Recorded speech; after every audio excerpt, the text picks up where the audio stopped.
जय हिंद, जय भारत। स्वागत है आपका अपने YouTube channel Oswal study point पर। आज मैं आपके लिए उत्तराखंड इतिहास से जुड़े अति महत्वपूर्ण सवाल लेकर आया हूं। ये वो सवाल है जिसमें से हर परीक्षा में सवाल पूछे जाते हैं। तो आइए समय नष्ट ना करते हुए अपनी इस वीडियो को शुरू करते हैं। पहला सवाल है, डॉक्टर एम.पी. जोशी द्वारा लाखों उड़ियार की खोज किस वर्ष की गई थी? तो राइट आंसर हो जाएगा हमारा सी, 1968 में लाखों उड़ियार की खोज की गई थी। लाखों उड़ियार की खोज डॉक्टर महेश्वर प्रसाद जोशी ने की थी। लाखों उड़ियार कहाँ पड़ता है? लाखों उड़ियार अल्मोड़ा में पड़ता है, ये भी आप ध्यान रखेंगे। अल्मोड़ा में किस जगह पड़ता है ये भी आपको पता होना चाहिए। तो लाखों उड़ियार जो है वो सुयाल नदी के तट पर स्थित है। यहाँ से क्या क्या प्राप्त हुआ है ये भी आप याद रखेंगे।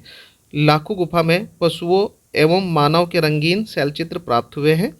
यह रंगीन चित्र जो है वो 3 प्रकार के हैं, ये भी आप ध्यान रखें। कई बार जो है परीक्षा में पूछ लिया जाता है कि जो पशुओं एवं मानव के रंगीन शैलचित्र प्राप्त हुए हैं उनमें कितने रंगों का प्रयोग हुआ है? तो इसका आंसर होगा आपका 3 प्रकार के रंगों का प्रयोग हुआ है, ये भी आप याद रखेंगे। इसी में अगला प्रश्न बनता है कि लाखों उड़ियार के शैलचित्रों का मुख्य विषय क्या था?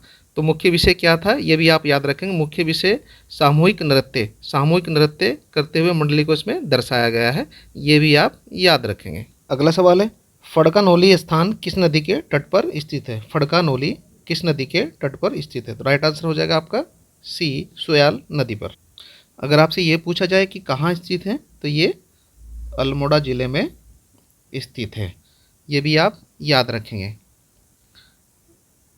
इसकी फड़का-नौली की खोज किसने की थी? फड़का-नौली की खोज यशोधर मठपाल द्वारा की गई थी। कब की गई थी? 1985 में, ये भी आप याद रखेंगे। यशोधर मठपाल को पद्मश्री का अवार्ड प्राप्त हुआ है। कब हुआ है? 2006 में। कुमाऊं पेंटिंग भी इनके द्वारा लिखी गई है। इन सब चीज़ों को आप याद रखेंगे। अगला सवाल है, किस प्रागैतिहासिक चित्रों के अनुसार उत्तराखंड में सबसे सुंदर कृतियाँ माना गया है? तो राइट आंसर हो जाएगा आपका गवारखा गुफा। गवारखा गुफा की आकृतियों को सबसे सुंदर कृतियों में माना गया है। इसकी खोज किसने की थी? इसकी खोज राकेश भट्ट द्वारा की गई थी। और कितनी आकृतियाँ प्राप्त हुई है? इसमें 41 आकृतियाँ मिली है। और इसकी थीम क्या थी? इसकी थीम थी पशुओं को हाका देना, यानी कि पशुओं को आगे की ओर बढ़ाने के लिए जो हाका दिया जाता है उसे ही हम हाका कहते हैं, यानी कि हाँकना। तो ये आप ध्यान रखेंगे, पशुओं को हाका देना। अगला सवाल है, नैनीताल से 5 ताम्र मानव आकृतियाँ किस वर्ष प्राप्त हुई है? तो राइट आंसर हो जाएगा आपका 1999 में, ये आप याद रखें।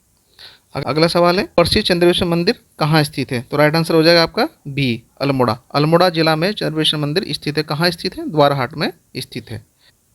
यहाँ से ओखलियाँ प्राप्त हुई है। 12 समांतर क्रमों में ओखलियाँ प्राप्त हुई है, ये भी आप याद रखें। अगला सवाल है, नोला ग्राम से 73 कप मार्क्स की खोज किसके द्वारा की गई? तो राइट आंसर हो जाएगा आपका यशोधर मठपाल द्वारा की गई थी। और नोलाग्राम कहाँ स्थित है? नोलाग्राम आपके अल्मोड़ा ज़िले में स्थित है, ये भी आप याद रखेंगे। अगला सवाल है, पश्चिमी नेयार घाटी में कप मार्क्स की खोज की गई थी। तो राइट आंसर हो जाएगा आपका यशवंत कटोच द्वारा, दूधा तोली में। अगला सवाल है, बहादुराबाद में उत्खनन का कार्य किसके द्वारा किया गया था? तो राइट आंसर हो जाएगा आपका ए, जगदत्त शर्मा द्वारा। कब किया गया था? 1952 से 1993 के बीच में किया गया था उत्खनन का कार्य, ये भी आप याद रखें। अगला सवाल है, मलारी गांव में समाधान की खोज किस वर्ष की गई थी? तो राइट आंसर हो जाएगा 1956। 1956 में शिव प्रसाद डबराल द्वारा इसकी खोज की गई थी। यहाँ से और क्या प्राप्त हुआ है? यहाँ से 5.2 यानी कि 5 किलो का जो है सोने का मुकुट भी प्राप्त हुआ है, ये भी आप याद रखेंगे। अगला सवाल है, सांडा बसेड़ी ग्राम स्थित कहाँ है? सांडा बसेड़ी ग्राम कहाँ स्थित है? तो राइट आंसर हो जाएगा आपका बी, अल्मोड़ा जिले में। अगला सवाल है, किस ग्रंथ में यह बताया गया है कि वाग देवी का निवास स्थान बद्री का आश्रम है? तो राइट आंसर हो जाएगा आपका बी, कौस्तिकी। कौस्तिकी में जो है बद्री का आश्रम स्थित है। और ये बद्री का आश्रम में इसमें आप देख रहे हैं कि किस ग्रंथ में बताया गया है? तो कौस्तिकी ग्रंथ जो है किसके अंतर्गत आता है? ये ऋग्वेद के अंतर्गत आता है, ये भी आप याद रखेंगे। इसमें आते हैं 4 वेद। हमारे जो है हिंदू धर्म में 4 वेद हैं, ऋग्वेद, यजुर्वेद, सामवेद और अथर्ववेद। ऋग्वेद में कौस्तिकी आता है, यजुर्वेद जो है शतपथ और तोतरिया उसमें आता है, सामवेद जो है पतविश और षड्विश में आता है, अथर्ववेद गोपत में आता है। ये भी आप याद रखेंगे। अगला सवाल है प्रसिद्ध व्यास गुफा किस जनपद में स्थित? तो राइट आंसर हो जाएगा आपका सी, चमोली जिले। अगला सवाल है अल्मोड़ा से प्राप्त कुनिंद मुद्रा में से हमें कितने कुनिंद राजाओं का नाम प्राप्त होता है? कितने राजाओं का नाम प्राप्त होता है? तो राइट आंसर हो जाएगा आपका सी, 8 राजाओं का इसमें जो है नाम प्राप्त होता है। वो कौन से 8 राजा हैं इसके बारे में हम थोड़ा सा जान लेते हैं। 8 राजा जो है, पहला हो जाएगा हमारा शिवदत्त, दूसरा शिवपालित, तीसरा शिवरक्षित, चौथा हो जाएगा गोमित्र, और पांचवा हो जाएगा आशेक, छठा हो जाएगा विजयभूति, और सातवां हो जाएगा मागाभाताशा। ये भी आप याद रखें।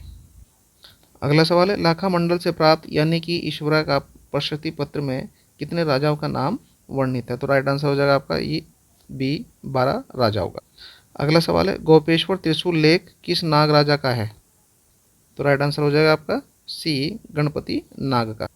अगला सवाल है कार्तिकेय राजवंश का संस्थापक राजा कौन था? तो राइट आंसर हो जाएगा आपका ए, बसंत देव। बसंत देव को ही कार्तिकेय राजवंश का संस्थापक माना जाता है। कार्तिकेय राजवंश की स्थापना कब हुई थी? तो 700 ईस्वी पूर्व में हुई थी। बसंत देव ने जो है नरसिंह जोशीमठ में जो नरसिंह देव मंदिर है उसका जीर्णोद्धार कराया था। ये भी आप याद रखेंगे।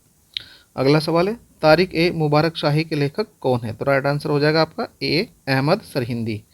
अहमद सरहिंदी तारिक ए मुबारक शाही का लेखक हैं। अगला सवाल है कत्यूरों की शीतकालीन राजधानी कहाँ थी? तो राइट आंसर हो जाएगा आपका बी, ढिकुली।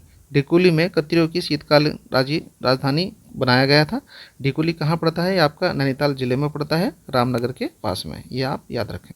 अगला सवाल है स्टडीज इन स्कंद पुराण के लेखक कौन है? तो राइट आंसर हो जाएगा आपका A, doctor ABL Awasthi studies in Skanda Purana के लेखक हैं।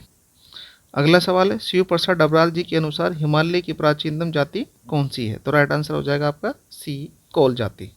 अगला सवाल है पौरव वर्मन वंश की राजधानी क्या थी? तो राइट आंसर हो जाएगा आपका बी, ब्रह्मपुर। अगला सवाल है हेमसांग का यात्रा वृत्तांत का नाम क्या है? तो राइट आंसर हो जाएगा आपका सी, यूकी। अगला सवाल है कार्तिकेय राजाओं के 8 अभिलेख प्राप्त हुए हैं, इन सभी में किस लिपि का प्रयोग हुआ है? तो राइट आंसर हो जाएगा आपका बी, कुटिला लिपि का इनमें प्रयोग हुआ है। अगला सवाल है कत्यूरी काल में सेना का विभाजन कितने भाग में किया गया था? तो राइट आंसर हो जाएगा आपका बी, 4 भागों। अगला सवाल है कत्यूरी काल में गुप्तचर विभाग का सबसे बड़ा अधिकारी कौन होता था? तो राइट आंसर हो जाएगा आपका सी, दू सांदे साधनिक होता था। ये आप याद रखेंगे। मिलते हैं नेक्स्ट वीडियो में। प्लीज़ मेरे इस चैनल को लाइक और सब्सक्राइब जरूर करें। उम्मीद करता हूँ कि आपको यह वीडियो पसंद आई होगी। मिलते हैं फिर अगली वीडियो में।